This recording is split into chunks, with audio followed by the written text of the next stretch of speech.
संसद की नई बिल्डिंग के उद्घाटन को लेकर सियासत अब और तेज हो गई है। इस बीच कांग्रेस समेत विपक्ष के 19 दलों ने बुधवार को कहा कि वे संसद के नए भवन के उद्घाटन समारोह का सामूहिक बहिष्कार करेंगे, क्योंकि मौजूदा सरकार में संसद से लोकतंत्र की आत्मा को निकाल दिया गया है।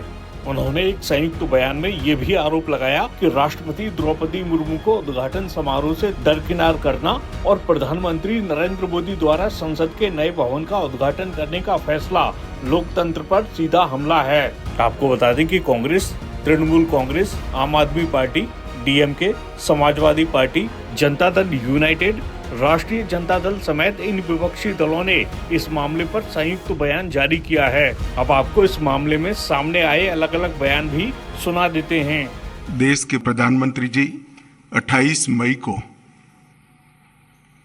संसद का नवनिर्मित भवन राष्ट्र को समर्पित करेंगे। एक प्रकार से ये नया संसद भवन प्रधानमंत्री जी की दूरदर्शिता का प्रमाण है, जो नए भारत के निर्माण में हमारी सांस्कृतिक विरासत, परंपरा और सभ्यता को आधुनिकता से जोड़ने का एक सुंदर प्रयास है। इस नई संरचना को रिकॉर्ड समय में बनाने के लिए करीब 60,000 के आसपास श्रम योगियों ने अपना योगदान दिया है। इस अवसर पर प्रधानमंत्री जी इस सभी श्रम योगियों का सम्मान भी करेंगे।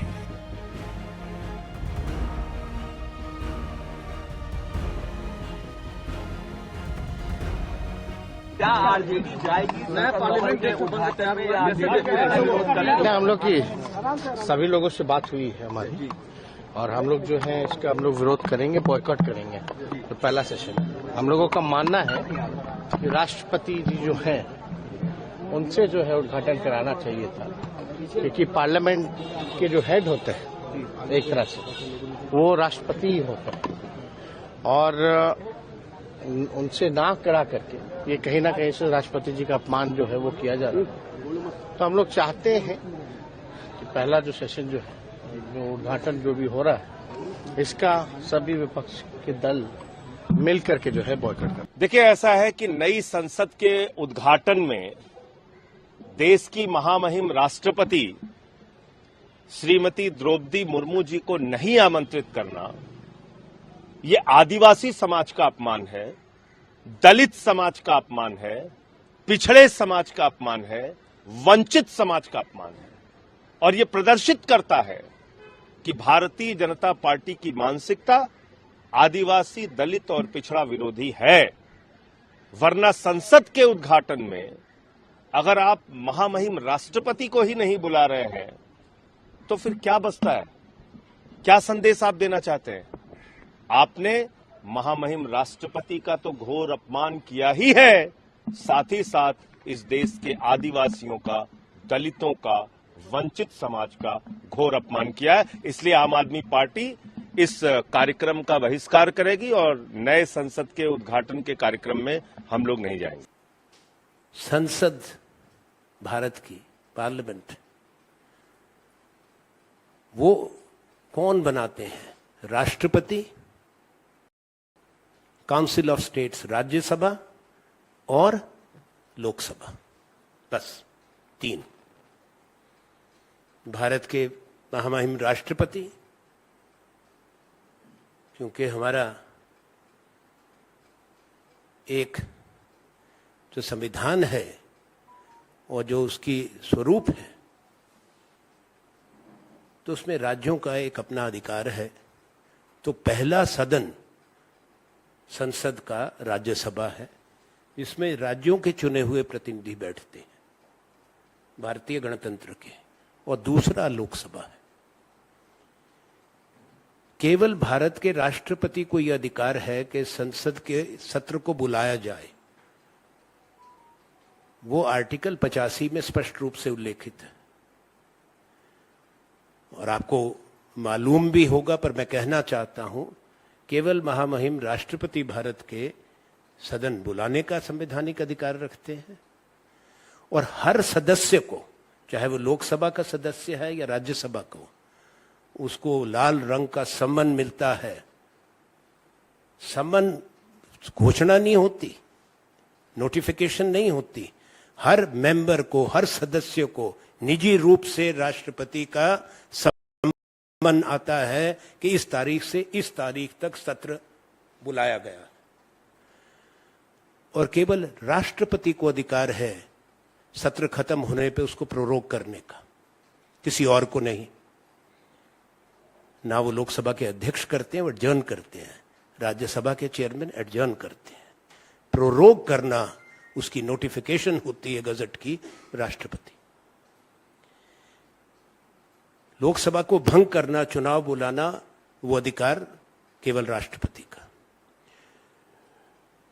तो ये संवैधानिक रूप में उचित नहीं है कि राष्ट्रपति को इतने बड़े फैसले से बाहर रखा जाए। दुर्भाग्य की बात है कि पूर्व राष्ट्रपति रामनाथ कोविंद जी को वो सब अवसर नहीं मिला, सम्मान मिलना चाहिए। अब वो नींव पत्थर रखा गया, उसमें नहीं बुलाए, हालांकि रखना उनको चाहिए था। अब उद्घाटन हो रहा है, उसमें भी नहीं। तो एक सैद्धांतिक बात है। हमारा मत है कि संविधान का सम्मान नहीं हो रहा और ये न्यायोचित नहीं है। माननीय प्रधानमंत्री जी को, राष्ट्रपति जी को आग्रह करके सम्मान से बुलाना चाहिए। अच्छा, आप लोग कह रहे हैं इसको नहीं करना चाहिए, उनको करना चाहिए। भाई साहब, 2 डेट्स मैं आपको बताता हूं। एक डेट है शायद अगस्त 1975 की, हाँ, जब इंदिरा जी प्रधानमंत्री थी, उन्होंने पार्लियामेंट एनेक्स की इनॉग्रेशन की थी, ठीक है। दूसरी डेट है, जहां तक मुझे याद आता है, 87 की 15 अगस्त 87 में राजीव जी जब प्रधानमंत्री थे, उन्होंने पार्लियामेंट लाइब्रेरी की।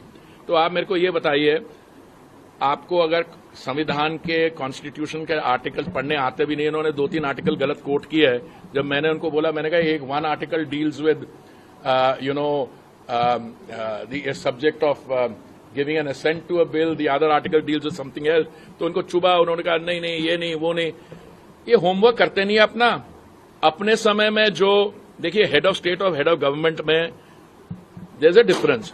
अगर आपके हेड ऑफ गवर्नमेंट इनॉग्रेट कर सकते हैं पार्लियामेंट की एनेक्सी को और लाइब्रेरी को, तो हम इस समय के हेड ऑफ गवर्नमेंट क्यों नहीं कर सकते? Simple is that. मुझे लगता है कि ये this was a very poor attempt at creating a diversion. हाँ जी, नहीं, वो सोनिया जी की तो मतलब she is in their time she was higher than the head of state और हेड ऑफ गवर्नमेंट। वो तो उसकी उनकी अलग बात है। वो तो गई थी, वो डॉक्टर मनमोहन सिंह जी के साथ, वो कहाँ गई थी? चेन्नई गई थी शायद। वहां पे भी उन्होंने कुछ, मैं उसमें नहीं पढ़ रहा। देखिए, मैं समझता हूं, मुझे तो इस मंत्रालय के साथ जुड़े हुए कोई 6 साल हो गए। मैं समझता हूं, मैं अब देख रहा हूं देश में कोई 600 ऐसे प्रोजेक्ट्स हैं जो इनके नेताओं के नाम पे हैं। हमारे यहां तो कुछ ऐसा नहीं होता। अगर हम बात करते हैं प्रधानमंत्री आवास योजना की, तो ये प्रधानमंत्री, किसी एक व्यक्ति का नाम नहीं होता है। तो इसलिए ये है, तो ये पार्लियामेंट हो गया। कोई और प्रायोरिटी है आपके पास? आप देश और दुनिया से जुड़ी खबरों से लगातार जुड़े रहना चाहते हैं तो हमारे चैनल को सब्सक्राइब भी कर लें।